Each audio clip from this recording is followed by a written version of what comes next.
tengah-tengah kita lebih utama dari segala sesuatu. Visi yang diberikan Allah dalam hati. Aku tidak memberitahukan kepada siapapun rencana yang akan kulakukan untuk Yerusalem yang diberikan Allahku dalam hatiku. Nehemia 2 ayat 12b.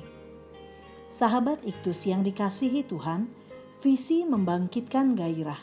Bagaimana agar seorang dapat menghidupi visi yang diberikan oleh Tuhan baginya? Dimulai dari menangkap visi, memelihara, dan menaatinya. Nehemia adalah contoh pribadi yang visioner dan ia memulainya dengan doa. Pada masa pembuangan, Nehemia tinggal di Puri Susan dan memiliki kedudukan yang tinggi di istana Raja Persia sebagai juru minum Raja Artasasta. Kedudukan tersebut tidak membuatnya lupa akan tanah airnya dan tidak melupakan imannya dengan kebiasaannya berdoa. Sehingga pada saat Nehemia mendengar berita tentang keadaan Yerusalem, maka dia sangat merasa sedih dan berkabung.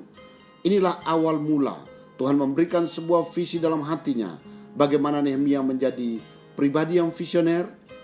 1. Menerima visi. Pasal 1 ayat 1-4, pasal 2 ayat yang ke-12. Nehemia mendengar berita tentang bangsanya, di mana orang-orang yang masih tinggal di daerah sana, yang terhindar dari penawanan, ada dalam kesukaran besar dan dalam keadaan tercela. Tembok Yerusalem telah terbongkar dan pintu-pintu gerbangnya telah terbakar.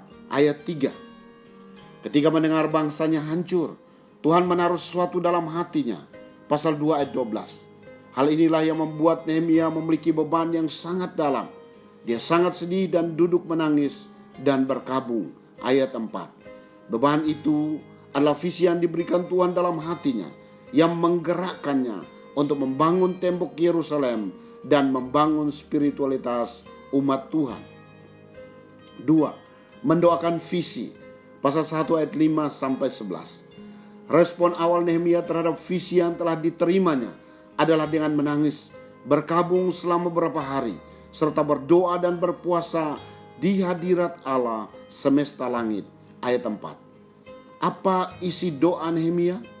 Pertama, memuji dan memuliakan Tuhan. Ya Tuhan Allah semesta langit, Allah yang maha besar dan dahsyat. Ayat 5. Situasi apapun yang dihadapi bangsanya, dia terlebih dahulu datang kepada Tuhan, karena dia tahu bahwa Tuhan yang telah memberikan visi kepadanya sanggup memberi pertolongan kepada mereka. Kedua, merendahkan diri di hadapan Tuhan dan mengakui dosa. Ayat 6. Nehemia menyadari bahwa mereka berada dalam pembuangan karena ketidaktaatan kepada Allah. Ayat 7 dan ayat 8. Dosa dapat menjadi penghalang untuk melaksanakan visi. Ketiga, menaikkan permohonan siang dan malam. Ayat 6. Mengingat kesetiaan Tuhan akan janjinya bahwa Tuhan akan memulihkan keadaan mereka. Ayat 9 dan ayat 10. Dengan iman dan kerendahan hati memohon keberhasilan dan mendapat belas kasihan. Ayat 11. Tuhan yang telah memberi visi dalam hatinya, yang akan memelihara visi itu dengan kasih setianya. 3. Menaati visi. Bagaimana Nehemia menaati visi yang Tuhan berikan di dalam hatinya? Pertama, ia rela meninggalkan zona nyamannya. Nehemia adalah seorang kepercayaan dalam jabatan sebagai juru minum raja. Namun Nehemia rela meninggalkan kenyamanannya demi sebuah visi. Nehemia menghadap raja dan memohon kepadanya untuk diizinkan pergi ke Yehuda, membangun tembok yang telah hancur. Perjalanan yang penuh risiko. Pasal 2 ayat 5-10. Kedua, Nehemia membagi visi kepada umat Tuhan. Pasal 2 ayat 17. Dan mengambil komitmen bersama untuk melakukan pekerjaan yang baik itu. Pasal 2 ayat 20. Nehemia menyadari bahwa pekerjaan baik yang akan dikerjakannya tidak dapat dikerjakan sendirian, melainkan ia membutuhkan tim. Dan mereka adalah orang-orang yang memiliki komitmen yang sama dengannya. Allah semesta langit, dialah yang membuat kami berhasil. Kami hamba-hambanya telah siap untuk membangun. Nehemia bersama umat melaksanakan pekerjaan baik itu. Ia mulai dengan melakukan survei.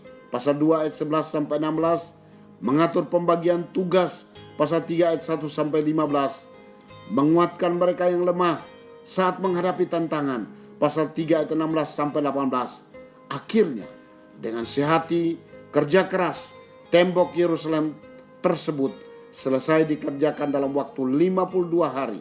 Bandingkan Nehemia 6 ayat 15. Nehemia tidak hanya berhasil membangun secara fisik, tetapi juga menggerakkan kebangunan rohani, di mana umat Tuhan mengakui dosa dan berkomitmen untuk sujud menyembah kepada Tuhan. Pasal 9 ayat 3. Inilah pembaruan rohani yang dikerjakan oleh Tuhan melalui Nehemia. Semua keberhasilan yang ada dimulai dari doa yang didasarkan pada visi yang Tuhan berikan.